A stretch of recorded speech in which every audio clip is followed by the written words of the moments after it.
Mradi ambao ulianza utekelezaji mwezi wa 5 mwaka 2023, na mradi huu uliletewa fedha zaidi ya milioni 777 kwa ajili ya awamu ya kwanza, na mpaka sasa imeshatumika milioni 573 na kiasi cha milioni 203 kitaendelea kufanya umaliziaji wa mradi huu. Lakini jumla ya mradi katika fezi zote mpaka utakapokamilika utagharimu zaidi ya bilioni 1 na milioni 600. Sasa baada ya kufanya ukaguzi tumejiridhisha kwamba kazi ya hapa ni nzuri na mradi umejengwa kwa ubora mzuri kabisa. Kwa tunapongeza wataalamu wote ambao wanasimamia mradi huu.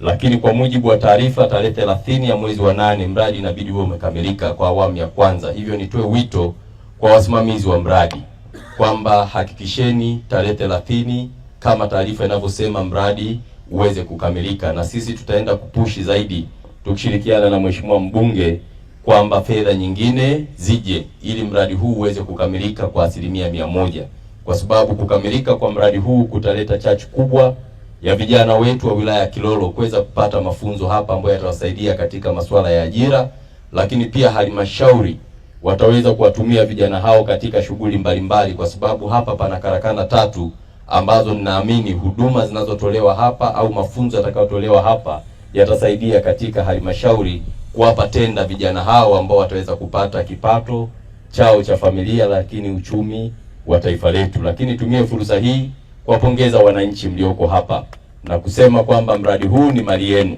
Wajibu wenu ni kutunza miundombinu ya hapa. Hatutarajii kuona miradi hii mikubwa ya fedha nyingi inaharibiwa au wizi unafanyika au watu wanafanya uhalifu ambao mwisho wa siku serikali imeleta fedha nyingi. Miradi inapoharibiwa, maana yake fedha ambayo ilibidi isukume maendeleo mapya inabidi ikarabati miundombinu ambayo imeharibiwa na wananchi. Sasa kama chama tunatoa rai, wananchi tupende vya kwetu, tutunze miradi yetu, ni mali yetu, na vizazi vinavyokuja waweze kunufaika na miradi hii. Kwa hiyo kila mmoja ana wajibu wa kulinda miradi hii ya serikali ambayo inatekelezwa katika wilaya hii. Lakini mpongeze mheshimiwa mkuu wa wilaya kwa usimamizi mzuri wa mradi huu.